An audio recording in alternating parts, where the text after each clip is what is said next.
우리는 예수님을 부를 때 주여라고 합니다. 그렇죠? 주여.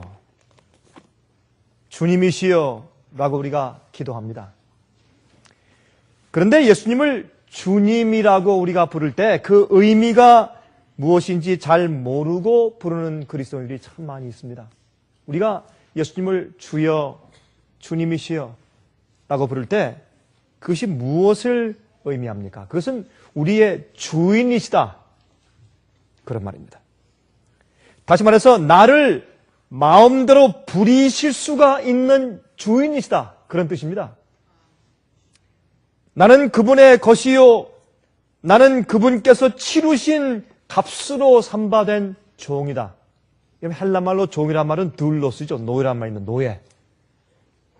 오라면 오고 가라면 가고 하라면 하고 죽으라면 죽고 살라면 살고 먹으라면 먹고 그게 종입니다.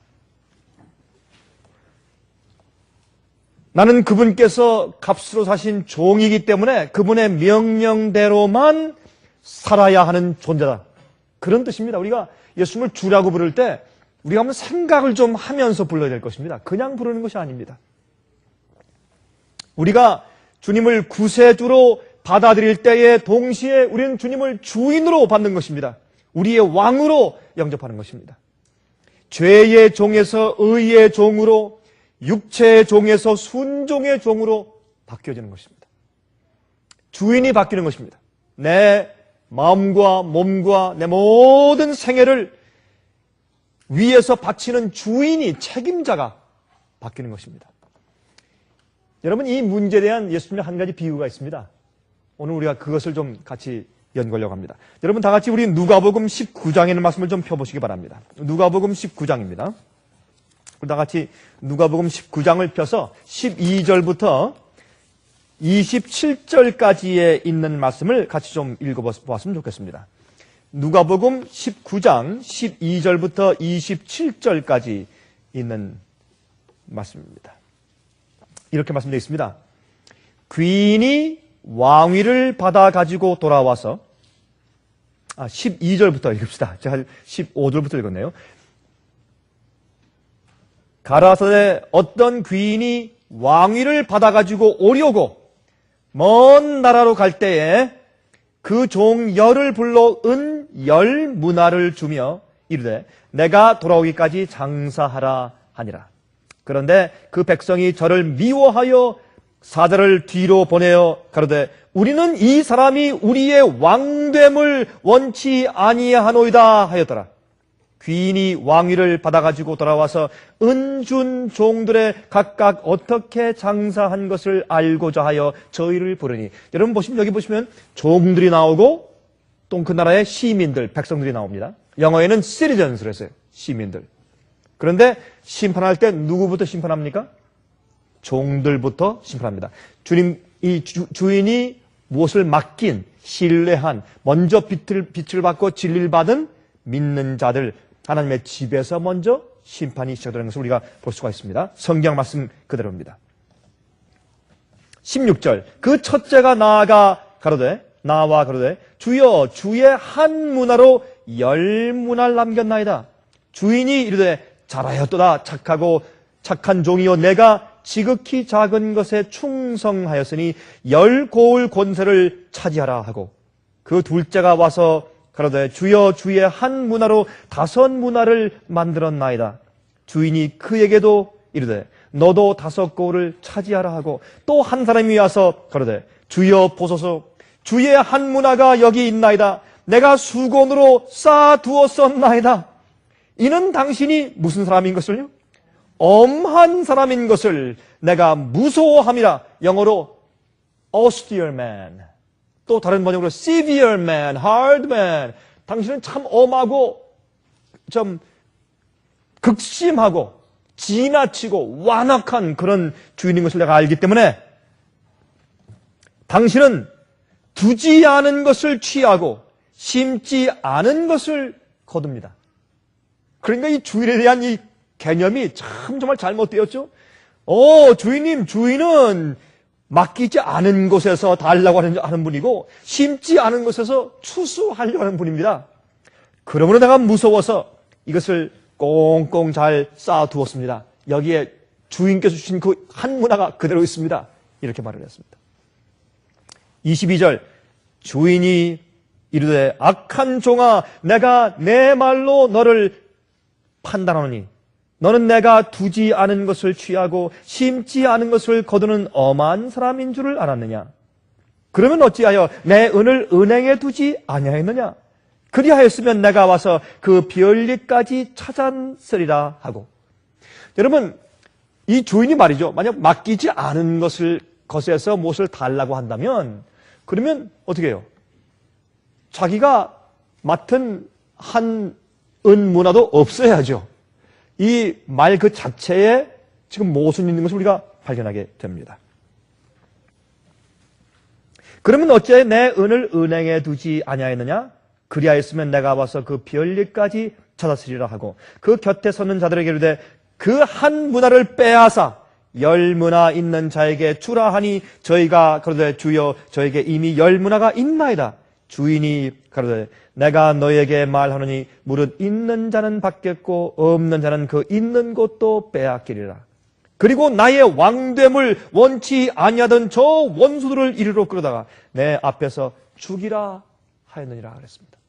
여기 보니까 이 왕에게서 맡은 어떤 왕의 재물을 맡은 자가 왕에 대한 성품을 이해하지 못하고 맡은 일을 올바로 행하지 않았을 때 그 왕을 처음부터 아예 당신은 우리에게 왕이 되고 우리를 다스릴 것을 원치 않습니다 라고 말하는 악한 사람들과 똑같은 취급을 받습니다. 똑같은 정죄와 똑같은 심판을 받는 것을 여기서 우리가 볼 수가 있습니다. 자, 우리 이 문제를 우리가 오늘 같이 상고해 보길 제가 바랍니다. 여기 비유에 예수께서 말씀하기를 한 귀인이 그랬습니다. 영어로 한 nobleman, a nobleman. 이 귀한 분이 누굽니까? 예수님이죠. 물론 예수님입니다. 근데 그가 먼 나라로 갔습니다.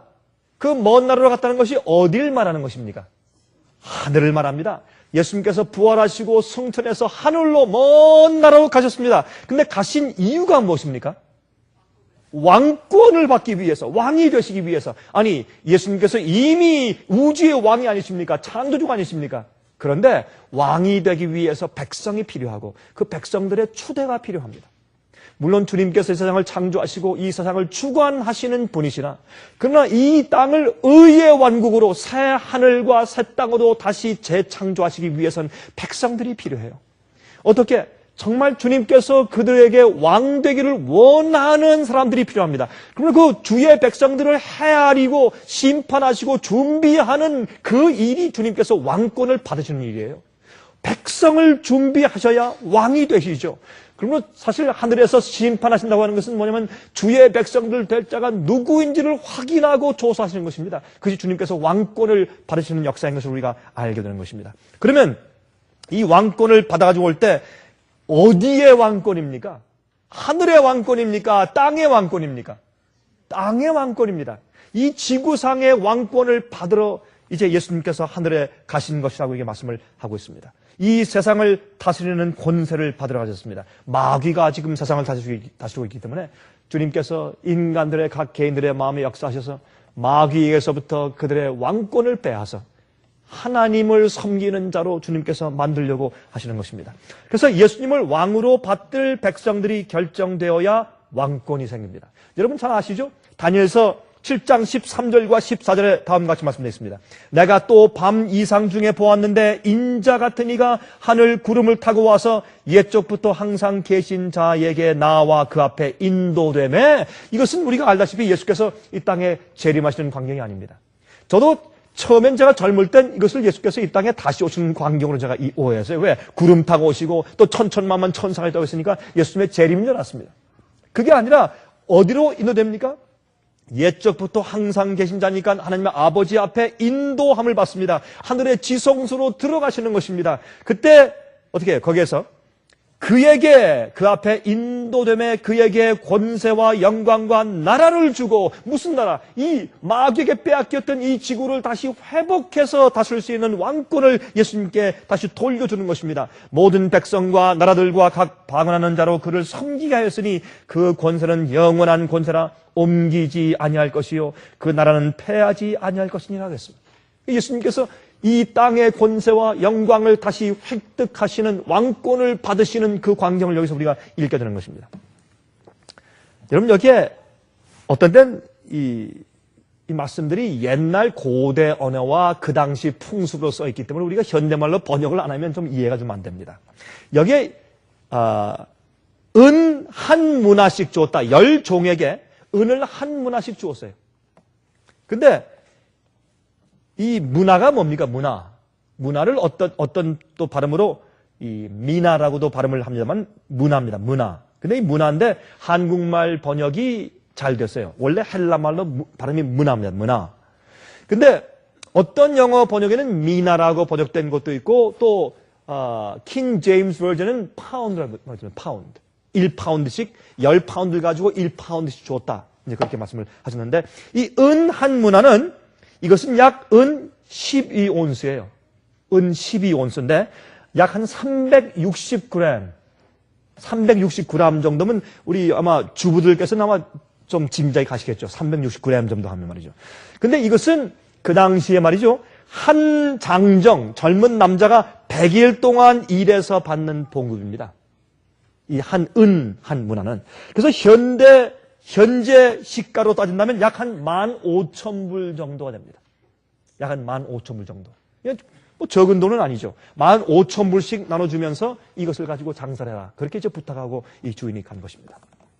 우리 먼저 여기 등장하는 두 종류의 사람들 좀 이해해 보도록 하십시다. 이 비유에 두 종류의 사람들이 등장합니다. 종들이 등장하고 또한 백성들이 등장합니다. 우리 먼저 백성들을 먼저 보도록 하십시다. 우리 종은 조금 이따 보고 백성들에 대한 것을 좀 먼저 알아봅시다. 백성들이 왕위를 받으러 간 귀인들에게 전가를 보내서 미리 말하기를 우리는 당신이 우리를 다스리는 왕이 되길 원치 않습니다. 그렇게 말합니다. 다시 말해서 그 왕권이 그 왕국이 오기 이전부터 반역하는 마음이 이미 마음 가운데 존재합니다. 재밌는 것은 영어로 말이죠. 영어로 이 말씀을 이제 번역하기를 We don't want you reign over us. 당신께서 우리를 다스리기를 reign한다는 것은 통치하는 것이죠. 당신이 우리 주인 되기를 우리 모든 것을 이래라 저래라 하길 우리가 원치 않습니다. 우리를 다스리고 우리를 주관하는 것을 컨트롤하는 것을 통치하는 것을 원치 않습니다. 우리 왕 되기를 원치 않습니다. 그렇게 말하는 것입니다. 우리를 주관하는 주인도 되기를 원치 않습니다. 그렇게 말했습니다. 다시 말해서 이래라 저래라 하시기를 원치 않습니다. 그런 자기들의 태도를 표현했습니다. 그 다음에 그 전에 말씀하기를 백성들이 저를 미워하여 뒤로 사자를 보내서 그랬어요. 백성들을 미워해서 아니 그 백성들이 저를 그 주인을 미워해서 그랬어요. 여러분 여기 예수께서 말씀하신 이 비유 가운데서 주인이 다스린다. reign over them. 그들을 통치한다. 주관한다. 컨트롤한다. 무엇을 어떻게 한다는 뜻입니까? 여러분 성경 가운데서 말이죠. 하나님께서 우리를 다스린다는 것은 한 가지 방법밖에 없어요. 아무리 찾아보세요. 성경 가운데 하나님께서 우리를 통치하시고 다스리시고 주관하신다는 말씀은 한 가지 방법밖에 없는데 그것은 성령을 주신다는 것입니다. 성령을 통해서 우리 마음을 다스리는 것입니다. 우리의 계획을 다스리시고 너희 마음을 내게 달라. 우리의 뜻을 주관하시고 우리가 하는 일들을 주관하시고 우리 마음의 생각을 주관하세요. 여러분 성경을 말씀하기를 사도 바울이 고린도서 11장에 말씀하기를 어떻게 말씀했습니까? 우리가 우리의 모든 생각을 사로잡아 그리스도 앞에 복종시킨다 했습니다. 그리스도인 생애는 우리 인간적인 힘으로 노력해서 얻는 도덕가의 일이 아닙니다. 그리스도인 생애는 우리의 모든 마음속에 있는 생각과 우리의 뜻과 소원을 예수님께 다 송두리째 굴복하고 바치는 경험이 그리스도인 생애입니다. 주님께서 우리를 주관하시고 통치하시고 다스리는 경험을 하는 사람이 그리스도인이에요. 그러므로 성령을 주셔서 우리를 주관하는 일밖에는 다스린다는 말이 성령 가운데 없는 것입니다. 주님께서 우리를 다스리는 것, 그것이 왕이십니다. 그래서 우리가 예수님을 우리의 구세주로 모실 때 주님을 동시에 우리의 왕으로, 우리 주인으로 모시는 것입니다. 로마서 6장 12절부터 14절을 말씀했습니다. 그러므로 너희는 죄로 너희 죽을 몸에 왕노릇하지 못하게 하여 몸의 사욕을 순종치 말고, 또한 너희 지체를 불의의 병기로 죄에게 드리지 말고, 오직 너희 자신을 죽은 자 가운데서 다시 산 자같이 하나님께 드리며. 제가 이번에 제가 이제 오후에 제가 비디오를 좀 보여드리겠습니다만은, 제가 이번에 가서 또 제가 침례를 주었는데, 저는 이렇게 외국에 다니면서 이제 전도여행을 할 때 가서 이제 침례를 주거나 아니면 결혼식을 주례하거나 또 성만찬 예식을 해주거나 그런 경험을 제가 자주 합니다. 그런데 이번에 가서 제가 거기 이제 야외를 하고 끝나는 날 제가 침례식을 제가 베풀었는데, 그 침례식을 할 때마다 제가 늘 생각하는 것은, 많은 사람들이 예수님의 십자가만 생각해요. 여러분, 예수님의 십자가만 있다면 어떤 의미에서 우리 구원에 별 소용이 없어요. 예수께서 부활하셨기 때문에 십자가가 소용이 있는 것이에요. 예수께서 돌아가신 다음에 부활했어요. 우리가 예수님과 함께 죽은 다음에 주님을 위해서, 나의 새로운 주님에서 살기 위해서 내가 거듭나서 다시 태어나서 부활하지 않으면 소용이 없어요. 용서만 받고 끝나는 것이 아니에요. 그것은 구속의 반이에요. 우리가 주님과 함께 다시 부활해서 주님을 위해 사는 것이에요. 그래서 이게 말씀하기를, 너희 자신을 죽은 자 가운데서 다시 산 자같이 하나님께 드리며 너희 지체를 의의 병기로 하나님께 드리라. 죄가 너희를 주관치 못하리니 이는 너희가 법 아래에 있지 아니하고 은혜 아래에 있습니다. 여러분이 은혜 아래에 있다고 하는 것은 주님께서 그저 봐주시는 것이 아닙니다. 눈을 질끔 감으신다는 뜻이 아닙니다. 은혜는 성령께서 우리 마음 가운데 오셔서 우리를 모든 진리로 인도하시고 우리의 생각과 우리의 마음과 소원을 주관하셔서 우리가 하나님을 위해서 살 수 있게 해 주시는 역사를 우리가 성경에서 은혜라고 읽는 것입니다. 은혜라고 하는 단어는 grace, 헬라말로 카리스라는 뜻은 성령께서 내 마음 가운데 들어오셔서 하나님을 위해서 살 수 있도록 해주시는 능력의 역사를 말하는 것입니다. 그러므로 성령의 은혜 아래에 있기 때문에, 우리가 법 아래에 있지 않기 때문에, 성령의 은혜 아래에 있기 때문에 더 이상 죄가 우리를 주관하지 못한다. 왜? 주인이 바뀌었어요. 하나님이 우리 주인이요. 그러므로 그리스도 가운데서 어떤 사람들요? 하나님 주님이시여, 우리들을 용서하십시오. 그리고 우리대로 내버려 두십시오. 내 욕심과 내 뜻과 내 계획대로 살게 좀 내버려 두십시오. 자꾸 잔소리하지 마십시오. 이래라 저래라, 계명 지키라, 이거 하지 말라 저거 하지 말라, 그렇게 하지 마십시오. 우리를 용서하시고 그 다음에 우리를 구원해 주십시오. 그러나 주님께서 성령으로 매일매일 매순간 내 마음과 내 생각과 나를 다스리고 주관하는 것은 우리가 원치 않습니다. 주님께서 그런 백성들을 악한 백성들이라고 말씀했고, 그런 백성을 나중에 다 모아서 죽이라고 말씀하셨습니다. 이것이 이 비유 가운데 들어있는 놀라운 복음이요. 간단하지만 그렇게 말씀했어요. 주님께서 매일매일 성령으로 우리를 주관토록 허용하지 않는 사람은 말이 그리스도이지만 그 사람은 그리스도인이 아니에요. 내 마음과 뜻과 내 생각을 주 앞에 늘 굴복해야 돼요. 내가 생각하고 느끼는 대로 사는 것이 아니에요. 주님의 뜻대로 굴복한 사람이 되는 것입니다. 로마서 5장 20절과 21절에 말씀하기를, 율법이 가입한 것은 범죄를 더하게 하려 함이라. 그러나 죄가 더한 곳에 은혜가 더욱 넘쳤나니 이는 죄가 사망 안에서 왕노릇한 것 같이 은혜도 또한 의로 말미암아 왕노릇하여 우리 주 예수 그리스도로 말미암아 영생에 이르게 하려 함이라 그랬어요. 죄가 사망 안에서 왕노릇 해왔어요. 죄가 우리를 다스려 왔어요. 그러나 어떻게 이젠 주인이 바뀌었어요. 은혜도 또한 의로 말미암아 나를 다스려요. 날 주관해요. 내 생각을 주관하고 내 감정을 주관해요. 그게 복음의 경험 아닙니까? 이 경험이 없으면 그리스도인이 될 수가 없는 것입니다. 그러므로 이게 보면 죄가 많은 곳에 은혜가 더욱 넘쳤다. 그러므로 많은 사람들이 이것을 적용하기를 그 뒤에 있는 문장은 싹 빼버리고 14절은 빼버리고 13절만 얘기해. 그러므로 우리가 죄가 많은 곳에 은혜가 많다. 난 매일 죄를 짓는다. 난 연약하다. 나는 죄인이기 때문에 죄를 짓고 죄를 먹고 산다 할 수 없다. 그러나 이렇게 죄 많은, 죄를 당신이 죄 많은 죄인에게 은혜가 더 크다. 당신이 죄가 많으냐. 내가 더 죄가 많다. 그러므로 내게 은혜가 더 많다. 이렇게 적용해요. 실제로 정말 그렇습니다. 그러나 성경은 그렇게 말씀하는 것이 아닙니다. 이것은 어떻게 이해되어야 하느냐면 어떤 사람들은 나는 내 아버지가 술 주정뱅이였어. 내 아버지는 사기꾼이었어. 내 어머니는 장녀였어. 뭐 이런 얘기들. 우리 할아버지와 할머니는 또 이런 연약성이 있고 난 이런 걸 타고 태어난 사람이에요. 그러나 성경이 말씀하기를 아무리 그런 죄의 연약성과 죄의 본성의 힘이 클지라도 죄가 많으면 많을지라도 죄의 결과가 크면 클수록 성령께서 역사함이 더 크잖아요. 비례적으로. 왜? 그 사람 속은 성령의 역사가 더 많아야 되니까.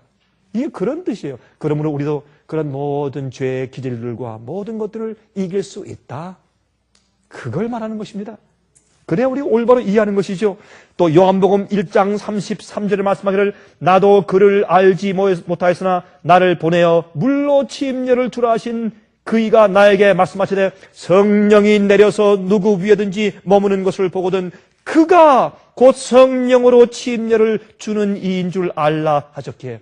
여러분, 침례 요한이 예수님을 소개할 때 어떻게 소개했습니까? 나는 너희들에게 물로 침례 주지만 내 뒤에 오시는 분은 불로 성령으로 내게 침례를 줄 것이라. 성령의 침례가 무엇입니까? 성령으로. 여러분 침례 받을 때 어떤 경우를 해요? 물속에 잠궈요. 물은 진리를 상징하고 말씀을 상징하고 또 성령을 상징해요. 물은. 그래서 물과 성령으로 거듭나지 아니하면 그렇게 말씀하신 거예요. 성령으로 영어로 drenched, 성령으로 확 잠겨버리면 내 모든 것이 성령의 충동으로 살 수가 있어요. 우리가 연약해서 쓰러질 수가 있고 실패할 수 있지만 그러나 우리의 생애는 계속해서 성령의 자극과 충동으로 계속 우리가 살아갈 수가 있게 되는 것입니다. 자, 여러분 사도행전 19장을 보시면 에베소에서 온 교인들에 대해서 말하면서 이제 사도 바울이 묻습니다. 너희는 성령을 아느냐? 우린 성령이 있음을 듣지도 못했다. 그러면 어떤 생활을 했느냐? 우린 침례 요한의 침례밖에 모릅니다. 그때 바울이 뭘 가르칩니까? 나사렛 예수가 참 메시아고 구세의 주인 것을 가르쳤어요. 그들이 깊은 감동을 받습니다. 그 다음에 그들에게 성령이 임했습니다. 그러므로 성령을 받는 것은 예수님을 깊이 가르치고 알 때 성령이 임해요. 예수께서 말씀하기를 내가 너에게 다른 보혜사를 보낼 텐데 그 보혜사가 너에게 이르러 오면 그가 내가 너에게 이른 모든 말들과 가르침을 생각나게 할 것이라 그랬습니다. 너희를 모든 진리로 인도할 것이라. 그 성령의 역사예요. 성령의 역사를 들어보면 어떤 사람들은 어떻게 성령을 받았습니까? 배가 뜨끈뜨끈하면 성령을 받았습니다. 난 예수님을 전혀 몰랐는데 기도원에 가서 내 부인 따라가서 아무것도 모르고 뒤에 앉아있는데 갑자기 내 등허리에 누가 후려치는 것처럼 뜨거워지면서 내가 막 넘어져서 대굴대굴 굴렀는데 그러면 성령을 받았습니다. 이런 엉터리 성령이 잔뜩 있는 것입니다. 그러나 성경은 말하기를 성령은 우리를 모든 진리로 인도하는 진리의 영이고 또한 성령께서 우리 마음속에 있는 모든 생각과 우리의 소원을 주관하시는 분으로 우리를 다스리는 분으로 오신다. 그렇게 성경은 말씀하고 있는 것입니다. 요한복음 3장 5절부터 8절까지 그러므로 예수께서 말씀하기를 진실로 진실로 내게 이르노니 사람이 물과 성령으로 나지 아니하면 하나님 나라에 들어갈 수 없느니라. 육으로 난 것은 육이요 성령으로 난 것은 영이니 내가 내게 거듭나야 하겠다는 말을 기억이지 말라. 바람이 임의로 불매 내가 그 소리를 들어도 어디서 오며 어디로 가는지 알지 못하나니 성령으로 난 사람은 다 이러하니라. 성령께서 우리 마음가운데 역사하는 것을 겉으로 알 수가 없어요. 그러나 그 사람의 성령의 열매를 보고 알 수 있습니다. 그들의 입술의 말의 변화와 그들의 행동의 변화와 그들의 생각의 변화와 그들의 취미가 바뀌고 소원이 바뀌고 그들의 계획이 바뀌고 그들이 하는 모든 언행이 바뀌는 것입니다. 그들의 마음의 분노를 다스릴 수 있고 그들 마음속에 있는 모든 악한 생각을 다스릴 수 있고 그들 마음속에 하나님의 계명과 어기게 되는 주의 계명을 어기는 모든 잘못된 의도와 계획을 다스리는 그들의 성품을 보면서 이해할 수 있는 것입니다. 성령께서 우리 마음을 다스리는 것입니다. 이것이 바로 예수께서 우리 생애 가운데 주인 되시고 왕 되시는 것입니다. 마음속에 죄를 다스리는 성령의 은혜가 없는 것은 예수를 모르는 사람들입니다. 그것이 은혜의 왕국입니다. 한 번은 제가 한 도시에 가서 제가 어떤 분들하고 제가 상담을 하는데 그분들이 와서 그래요. 목사님 참 고민이 있습니다. 무슨 고민입니까? 이건 보통 고민이 아닙니다. 이거는 그냥 아무한테나 가서 상담할 수가 없습니다. 왜? 이건 잘못하면 남을 정죄하고 고소하는 것이 되기 때문에. 무엇입니까? 이 얘기는 담임 목사님한테도 얘기할 수가 없습니다. 왜 그렇습니까? 담임 목사님한테 그분들이 너무나 신뢰를 받고 있기 때문에. 도대체 무슨 말인지 그렇습니까? 답답합니다. 말 좀 하십시오. 그러니까 그분들이 그래요. 우리 교회에 방언을 너무너무 유창하게 잘하는 두 여자 집사님들이 있는데 참 이분들이 교회에서 가장 말썽꾼들입니다. 가장 팔을 많이 만들고 가장 많이 시기 질투하고 가장 문제를 일으키는데요. 이걸 내가 어떻게 하면 좋겠습니까? 자, 그랬죠. 그거 가짜 방언이라고 그랬습니다. 너무 간단하죠. 같은 성령은 두 가지 이상한 일을 하지 않는 것입니다. 성령은 조용히 우리 마음속에 오셔서 성령의 열매, 그렇죠? 자비와 양성과 온유와 겸손과 절제와, 그렇죠? 이런 모든 이 성령의 아름다운 성품의 열매를 맺게 하시면서 임하고 그 사람으로 하여금 성경 말씀을 읽고 이해하고 진리로만 인도하는 분이 성령인데 어떤 사람들은 방언한다고 엉뚱한 말을 해버리고 엉뚱한 그런 성품을 나타내고 또한 진리를 반대하고. 여러분 참 제가 이런 얘기를 했지만 여러분 화면을 통해서 보시는 분들 잘 좀 이해하시기 바랍니다. 특별히 우리 웹사이트를 통해서 또 화면을 통해서 이 말씀 들으시는 분들 잘 좀 귀를 기울이세요. 아무리 여러분들이 손을 얹고 병 잘 고치고 성령을 받았다, 난리를 한다, 방언을 한다, 큰 능력이 임했다 그렇게 말을 해도 요즘에 또 성령 받은 사람들이 이 악수하면 관상을 본다 그러죠. 그 악수하면 그 사람의 얼굴과 눈을 보면 그 사람의 과거를 다 읽는다 그러죠. 자, 그래요. 그런 사람은 그러면 요만한 책상 가지고 저기 종로 3가 가서 펼쳐놓고 점을 치면 참 좋겠네요. 좀 그렇게 제가 얘기를 해요. 참 이상한 일이 생겨요. 아무리 그런 사람들이 여러분 주위에 있더라도 아니면 그런 사람들이 여러분 자신일지라도 참 성령은 진리로만 인도하는 분이고 우리 마음속에 들어와서 내 죄의 본성의 충동을 지배하는 분이고 예수님의 성품을 따라서 진리대로 살게 하는 분이 성령의 역사요. 그거 말고는 성령의 역사를 말하지 마세요. 그 다음에 주님께서 원하시면 병도 고칠 수 있고 원하시면 특별히 어떻게 해요? 언어가 통하지 않을 때 방언의 역사가 터져서 방언의 역사를 할 수 있도록 말씀하실 수가 있어요. 그건 성령께서 하실 몫이고 내가 내 마음대로 성령을 주관하는 것이 아닙니다. 성령께서 나를 다스리는 것이지 내가 성령을 사용하는 것이 아닌 것을 우리가 알 수 있어요. 그게 올바른 것입니다.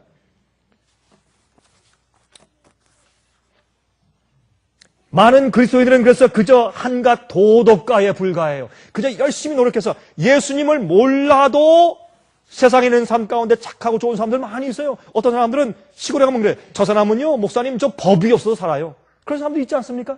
그거는 성령의 역사라기보다 좋은 기질과 성격을 타고난 것이에요. 그러나 하늘에 가기 원하는 사람들은 그건 이상이어야 합니다.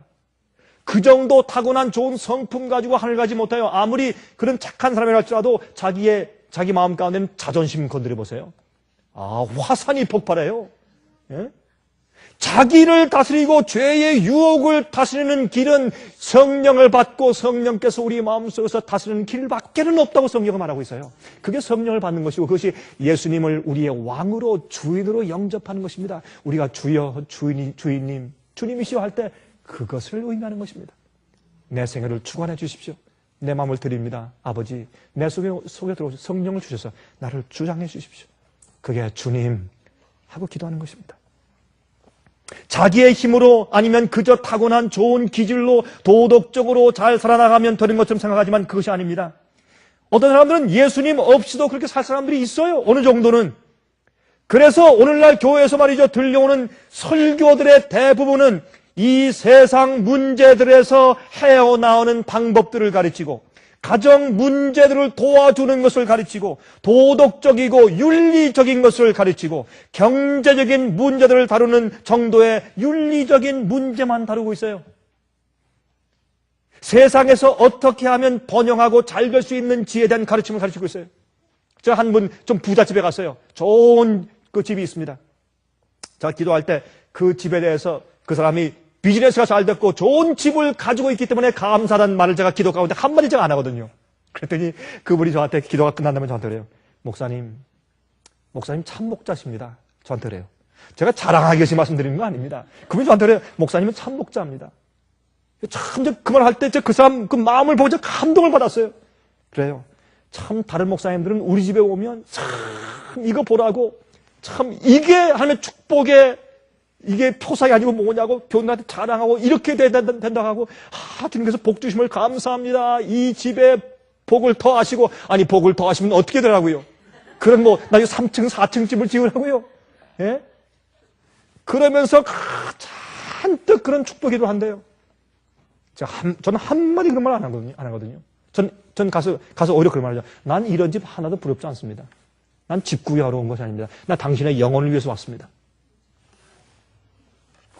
여러분, 오늘날 이 세상의 번영에 대해서 왜 이렇게 강조하고 세상의 도덕적이고 윤리적인 얘기만 주로 합니까? 설교에서. 그 이유가 뭔지 아십니까? 뭐가 빠졌습니까? 정작 우리 마음속에 있는 교회 와서 앉아있고 말씀 듣는 그 영혼들, 그리스도인들의 마음속에 있는 죄의 문제와 죄의 충동의 문제와 마음의 악한 생각과 잘못된 감정의 문제를 다스리는 것을 가르치고 성령을 받게 해줘야죠. 참된 성령.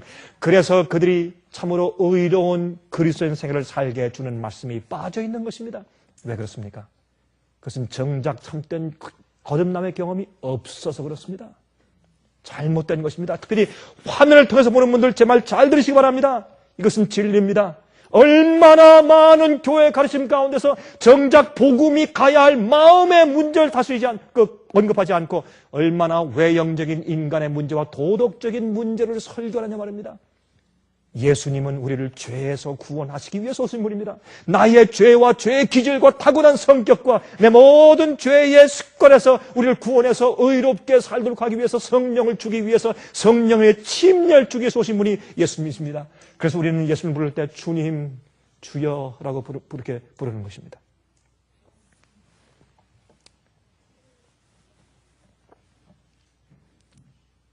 그리스도의 생애는 성령을 받아 사는 생애입니다. 하나님의 영께서 마음을 다스리는 생애, 이기심과 교만과 세상의 욕심을 다스리며 하나님의 뜻과 주님의 명예를 위해 사는 생애가 주님을 아는 사람들의 생애입니다.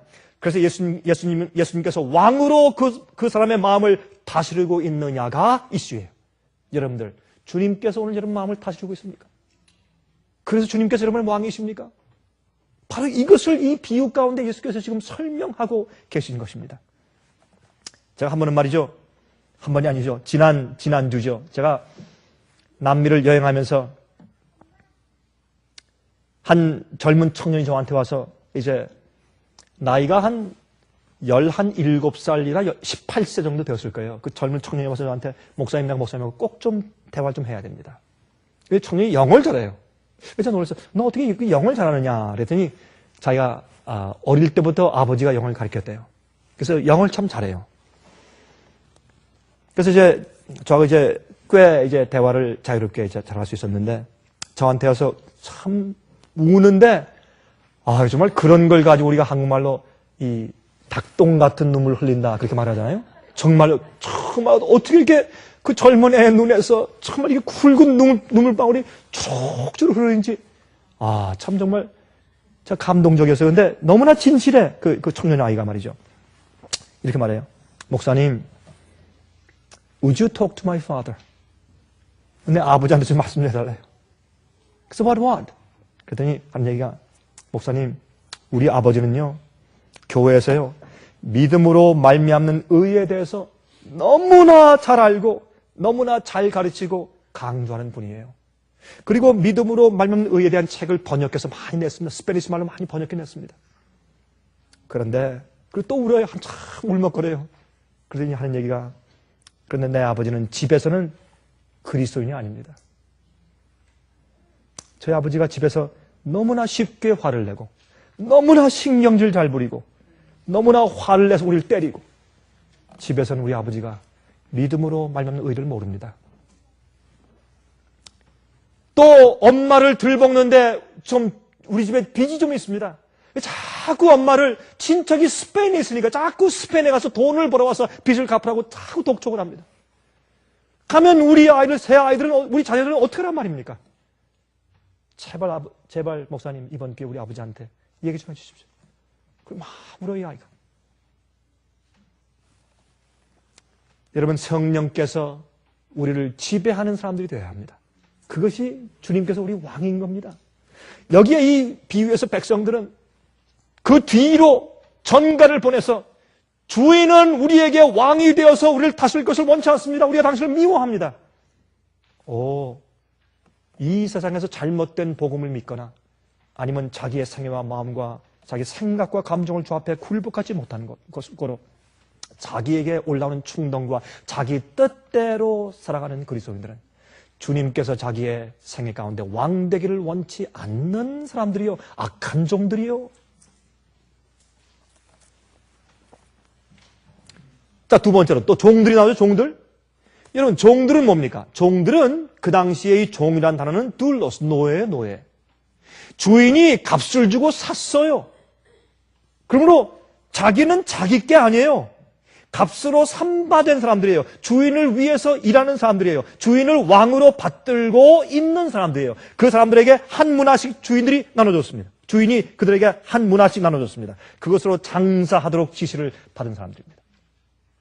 자, 이 종들 가운데 3명이 등장해요. 3명만, 10명 가운데 3명만 예를 들어서 예수께서 말씀하셨습니다. 첫 번째 한 명은 한 문화로 장사해서 10문화를 남겼습니다. 또 다른 종은 한 문화를 가져가서 5문화를 남겼어요. 그랬더니 10문화를 남긴 종에게 너는 참 착하고 신실한 종아, 내가 적은 일에 충성했으니까 내가 큰 것을 맡기겠다 하고 10고울을 다스리는 권세를 주었어요. 그리고 또 5문화를 남긴 사람에게 5고울을 다스리는 권세를 맡겼어요. 전 이렇게 믿습니다. 하늘에 올라가면 하늘에는 이 높낮이의 지위와 그런 경쟁과 다툼이 없습니다. 그러나 책임자가 있어요. 하늘에도 천사장이 있어요. 하나님 아버지가 계시고 아들이 계시고 성령이 계세요. 그러므로 하늘에도 무엇이 있습니까? 하늘에 올라가면 50부장이 있을 것이고 100부장이 있을 것이고 1000부장이 있을 것이에요. 다시 말해서 우리도 하늘에 올라가면 아니면 이 땅에서 새하늘과 새 땅이 될 때 마을을 이루어서 살 것이에요. 조직을 이루어 살 것이에요. 그것은 서로 봉사하고 섬기고 알려주는 그런 질서지, 그것은 남을 다스리고 명령하는 질서가 아니에요. 예수께서 말씀하기를 너희는 세상에서 생각하는 사람들의 권위를 부리려고 하지 말라. 어떻게? 너희 무릎 꿇고 옆에 수건 차고 발을 씻기라. 예수께서 발을 씻기는 것을 보여주신 것처럼 앞으로 이제 섬기고 하는 책임진 자들이 있을 것이에요. 근데 어떤 사람들은 말이죠, 10고울, 하늘에 있는 10개 항성들, 지구 같은 항성들이 우주에 많이 있을 것이에요. 그러면 그 항성들이 10개 항성에 다니면서 하나님의 그 기별을, 전가를 전해주고 주님의 명령을 가서 설명해주고 하나님이 이런 분이라고 얘기해주고 내가 이 땅에 살면서 70, 80, 90평생 평생 동안 살면서 하나님을 경험해보니까 하나님은 이러한 분이더라 라고 간증할 수 있는 10개 혹성들을, 위성들을 우리에게 주실 것이에요. 어떤 사람은 5개, 어떤 사람은 2개, 하나 주실 것이에요. 저는 그렇게 생각해요. 그런데 한 사람이 와서 하는 얘기가 주인이시여, 왕이시여, 당신은 엄한 사람인 것을 내가 무서워해서 당신은 두지 않은 것을 취하고 심지 않은 것을 거두는 분이기 때문에 내가 무서워서 혹시 하다가 잃어버릴까 봐. 큰일 나죠, 잃어버리면. 그러니까 내가 이것을 꽁꽁 싸두었다가 가져왔습니다. 그때 주인이 말하기를 이 악한 종아. 첫 번째 악한 이유는 무엇입니까? 그가 그 왕을 오해했습니다. 오해했습니다. 하나님의 성품을 오해했습니다. 잘못 알았어요. 하나님께서 우리에게 무엇을 하라 하지 말라 하는 것은 하나님의 사랑과 은혜입니다. 그게 구원입니다. 주님께서 왜 하라고 하고 하지 말라고 그래요? 그것은 우리가 영생하기 위해서 필요한 일들이고 내 마음과 생각을 다스리기 위해서 법을 왜 주었습니까? 법은 우리를 구원하는 것은 아니지만 법이 필요한 것은 법을 보면 내 마음속 깊이 있는 생각까지도 읽을 수가 있어요. 내가 주님의 품성과 맞지 않는구나. 내 속에 죄의 충동이 있구나. 내가 죄를 지금도 섬기고 있구나. 그래서 법은 내 마음을 밝혀주는 것입니다. 내 마음속에 있는 죄를 드러내주는 것입니다. 그래서 이 법의 목적은 무엇입니까? 정죄 의무예요. 법의 의무는 정죄는 의무예요. 근데 그 정죄받은 다음에 우리가 어디 갑니까? 예수께 가는 것입니다. 은혜 앞에 가는 것입니다. 성령 앞에 가는 것입니다. 그래서 우리 마음을 그 법에 따라서 이 지배될 수 있도록 성령께 맡기는 것이죠. 우리 힘으로 안 되죠. 성령께서 그 일을 하시는 것이죠. 그런데 그래서 하나님께서 우리에게 주신 법칙이 이유가 있어요. 그래서 마지막 시대에 법을 지키지 않는 자는 그리스도인이 아니라고 성경에 말씀되어 있는 이유가 거기에 있어요. 계명을 지키는 자가 주의 성도라고 말씀했어요. 계명을 지키는 자체보다는 계명을 지키는 품성이 준비된 것이에요. 하나님을 자기의 생애의 왕으로 섬기는 사람들입니다. 그런데 보세요. 그들에게 각각 문화를 주었어요. 이 문화는 달란트를 의미합니다. 하나님께서 우리 이 세상에 있는 모든 사람들에게 똑같이 달란트를 주었습니까? 주었어요. 무엇입니까? 물론 자기가 받은 재주대로 열심히 일하여 자기 입장과 자기의 역량대로 만족하면서 개발하며 살아야 돼요. 어떤 사람은 노래를 잘해요. 어떤 사람은 말이죠. 어떤 사람은 아무리 연습을 시켜도 음치가 있어요. 참 음치하고 앉아서 찬송을 부르면 참 어떤 은 힘들어요. 그렇지만 우리가 그런 음치도 사랑할 수가 있어야 돼요. 그렇죠? 근데 어떤 사람들은 참 타고나면서부터 아주 퍼펙트 절대 음감을 가진 사람들이 있어요. 어떤 사람은 말을 잘하는 사람이 있고, 어떤 사람은 참 일을 잘하는 사람이 있고, 어떤 사람은 수학을 잘하고, 어떤 사람은 물리를 잘하고, 어떤 사람은 언어의 재주가 있고, 어떤 사람은 예술의 재주가 있고, 미술을 잘 그리고 다 그렇습니다. 자기가 받은 재주가 있어요. 그것을 우리가 역량대로 자기가 만족해서 개발해 나갈 것입니다. 또한 어떻게 해요? 시기와 질투를 없애야 돼요. 남에게 있는, 여러분 잘 들으세요. 시기 질투는요, 남에게 있는 자기가 가지지 않은 어떤 것을 보고 탐내는 것이 시기와 질투예요. 남이 가지면 감사합니다 형제요, 할렐루야 아멘 하세요. 그리고 끝내세요. 왜 그게 꼭 나한테 있어야 돼요? 어떤 사람은 그래요. 우리 교인들은 말이죠, 저 집사님은 나보다 더 좋아한단 말이에요. 그러면 어때요? 그 집사님은 더 친절하고 더 열심히 일을 잘해서 남을 잘 대접하는 달란트가 있어요. 나보다 더. 그러면 하나님께 찬송하세요. 기뻐하세요. 그 사람이 가지지 않은 다른 어떤 것이 내 속에 있는 것을 발견하세요. 그대로 또 하세요.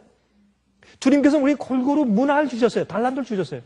남에게 있는 것을 보면서 왜 나는 그만큼 대접을 못 받는가 하는 것은 시기와 질투고 그것은 잘못된 것이에요. 그래서 남이 칭찬받거나 남이 잘 될 때 기뻐할 수 있어야, 그래야 성령께서 우리를 지배하는 사람들이에요. 사촌이 땅을 살 때 배가 아프면 그건 그리스도인이 아니에요. 어떤 사람은 그러더라고요. 아니 우리 그리스도인들도 사촌이 땅을 사면 배가 아픕니다. 그건 잘못된 얘기예요. 그거는.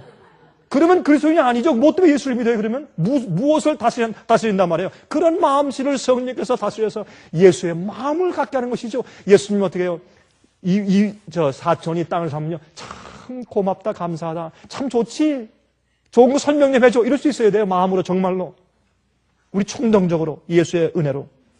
처음엔 안 될지 모르지만 그 마음을 성령께 드리란 말이에요. 그 시기와 질투와 그 마음을 예수께 죄를 딱 드리고, 주님 난 못하니까 성령님 보내주십시오 하면 성령께서 그것을 해주신단 말이에요.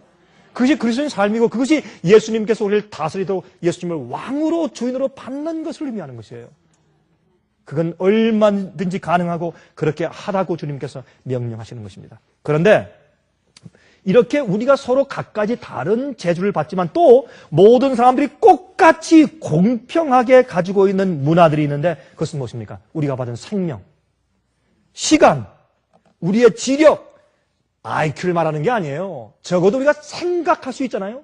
분석할 수 있고, 아무리 어린 아이도 분석하고 생각할 수 있어요. 그래서 우리의 생명력, 살 수 있는 것, 시간, 우리의 지력, 그리고 구원하시는 하나님의 은혜들. 읽어봅시다. 베드로후서 1장 3절 4절 보십시오. 베드로후서 1장 3절 4절. 베드로후서 1장 3절 4절 보시면 참 귀한 말씀이 있어요. 그의 신기한 능력으로, 여긴 오묘한, 신기한, 이해할 수 없는 능력으로 주님께서 우리에게 역사하시는 것은 우리가 이해가 안 돼요. 신비한 것이에요. 그럼 믿어야 될 것이에요. 경험적으로. 그의 신기한 능력으로 생명과 경건에 속한 모든 것을 우리에게 주셨으니, 이 주셨다는 것은 과거입니다. 이미 주셨으니예요. 줄 것이니, 주고 있으니 아니에요. 이미 주셨으니 믿음으로 받아야 돼요. 주셨으니 이는 자기의 영광과 덕으로서 우리를 부르신 자를 알므로 말미암으리라. 이로써 그 보배롭고 지극히 큰 약속을 우리에게 주사, 이 약속으로 말미암아 너희로 정욕을 인하여 세상에서 썩어질 것을 피하여 신의 성품에 참여하는 자가 되게 하려 하셨으니 그랬어요. 여기 보세요. 생명과 경건에 속한 모든 것을, all things, 모든 것을 이미 우리에게 주셨어요. 그 주신 축복을 받으면 우리가 세상에 부패한 것을 피해서 우리가 하나님의 신의 성품에 참여할 수 있도록 해 주셨어요. 이미 과거형이에요. 성령은 이미 우리에게 베풀어 주셨는데 우리가 마음을 열고 굴복지 않으므로 성령이 우리 속에 들어올 수가 없는 것이에요. 이미 성령이 우리 곁에 와 계세요. 모든 인간 곁에 와 계세요. 그런데 우리가 성령께 굴복하고 받아들이지 않는 것입니다. 우리가 구원받고 세상의 죄와 우리의 죄의 본성의 악함과 세상의 부패의 악함을 피해서 경건함과 영생에 이르고, 예? 그리고 하나님의 거룩한 신의 성품에 참여할 수 있도록 하기 위한 모든 경건에 속한 능력과 모든 축복을 이미 우리에게 주셨다. 이미 주셨어요. 과거형이에요. 그걸 우리 받아들여야 돼요. 믿어야 돼요. 이것을 어떻게 해요? 자꾸 주십시오, 주십시오. 물론 간구하지만 그러나 중요한 것은 이미 주께서 주신 사실을 우리가 이해하고 믿고 우리가 주 앞에 굴복하면 그 즉시 성령께서 내 마음껏 역사하세요.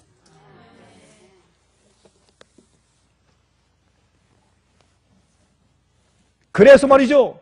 여기에 한 문화를 주었는데 그 하나님을 무소해서 그 주인을 무소해서 주인을 아주 무서운 사람으로 이해해서 주지 않은 것에서 얻으려고 하고 뿌리지 않고 씨를 뿌리지 않은 곳에서 거두려고 하는 그런 무서운 존재다. 무서워서 그걸 꽁꽁 싸두었어요. 그게 무슨 뜻입니까? 이러한 교회 안에 있는 그리스도 가운데서 이런 한 문화를 꽁꽁 싸둔 이런 종들이 많아요. 어떤 사람들입니까? 이 사람들은 주인의 종이에요. 그리스도인이에요. 주님을 따른다고 해요. 주님을 왕으로 모시다고 주여 하고 기도해요. 그런데 그 사람들은 이런 생각들을 해요. 잘 들어보세요. 우리는 죄의 본성을 가지고 태어났기 때문에 죄의 기질을 가지고 태어났기 때문에 그 죄의 힘과 능력을 이길 수가 없다. 그렇죠? 그런데 하나님께서 이 같은 내 죄인을 가지고 거룩하고 완전하라고 명령하신다. 이걸 있을 수가 없다. 그거 뭐예요?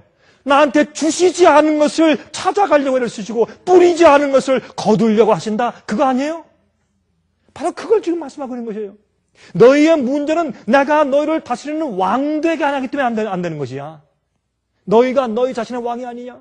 너희는 언제 너희 모든 것을 내게 굴복하고 바쳤느냐? 그 말씀을 하고 계신 것이 여기에.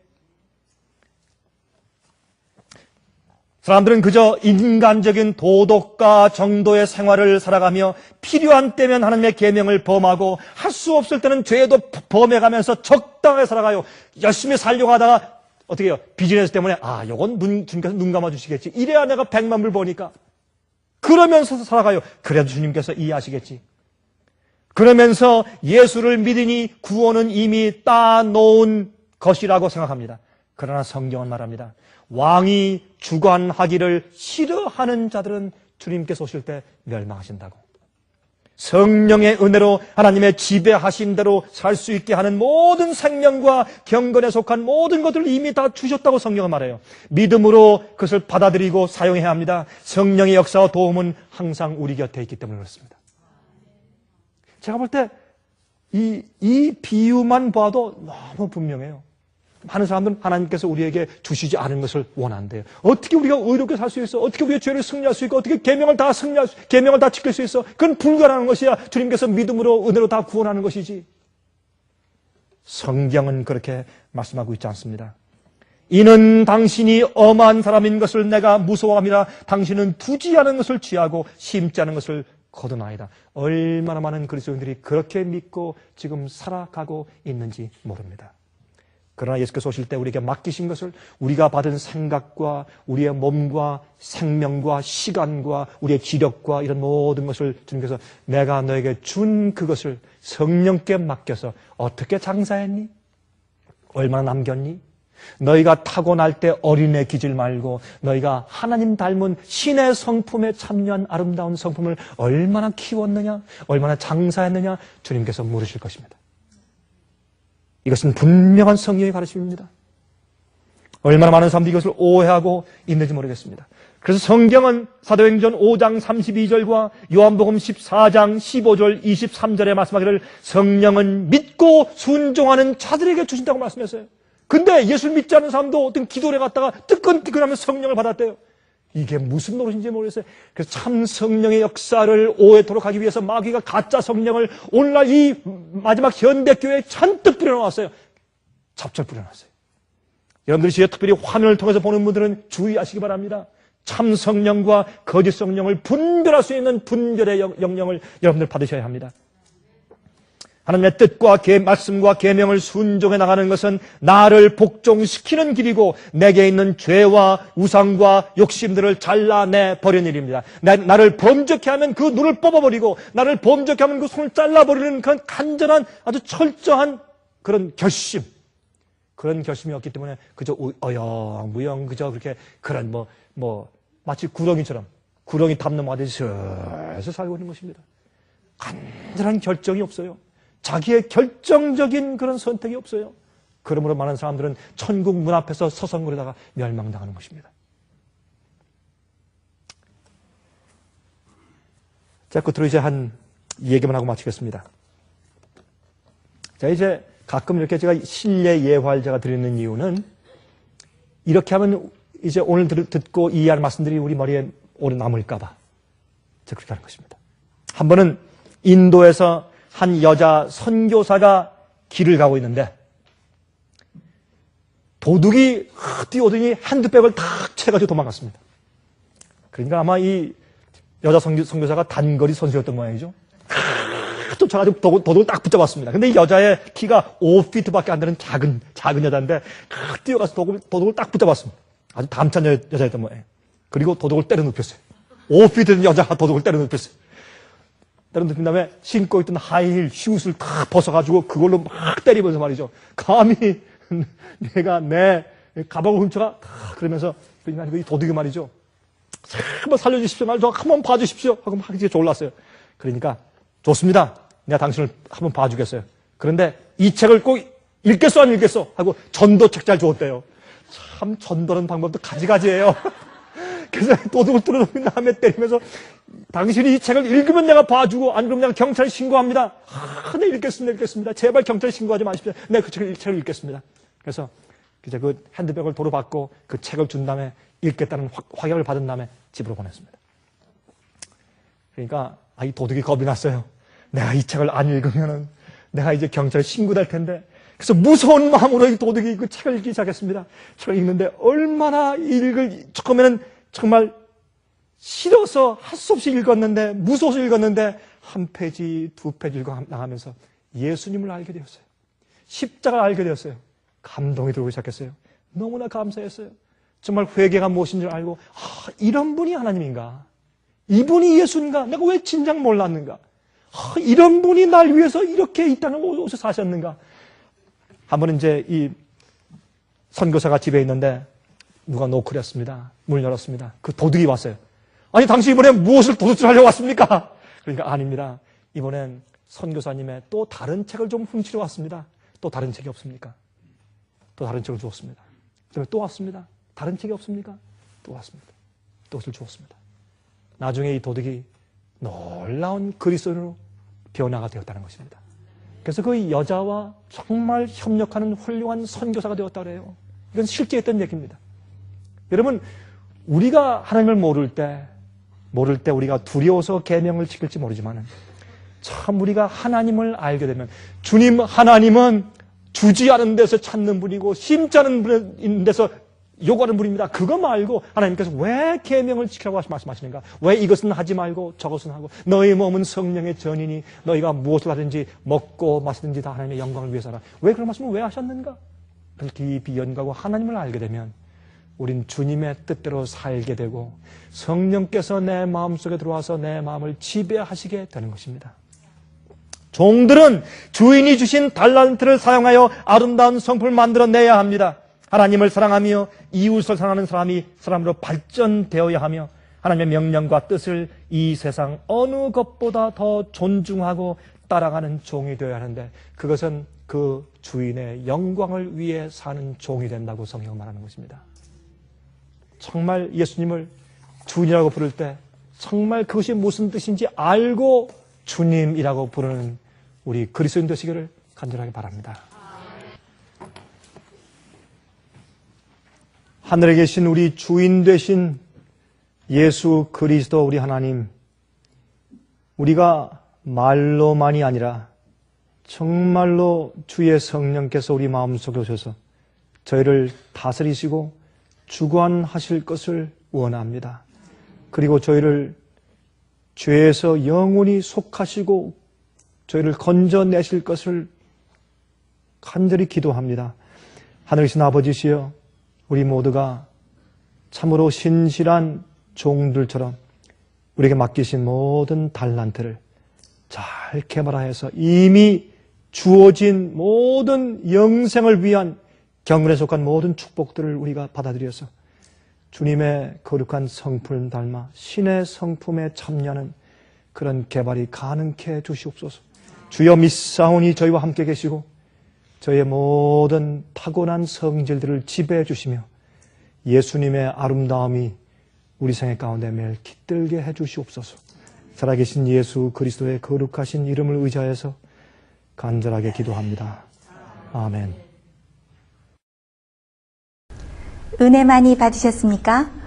지금까지 들으신 이 생예빛 예배 설교는 간절한 마음으로 진리를 찾는 분들과 정직한 양심으로 말씀을 받아들이고 언제나 진실이 무엇인지를 생각하는 그리스도인들을 위한 말씀입니다.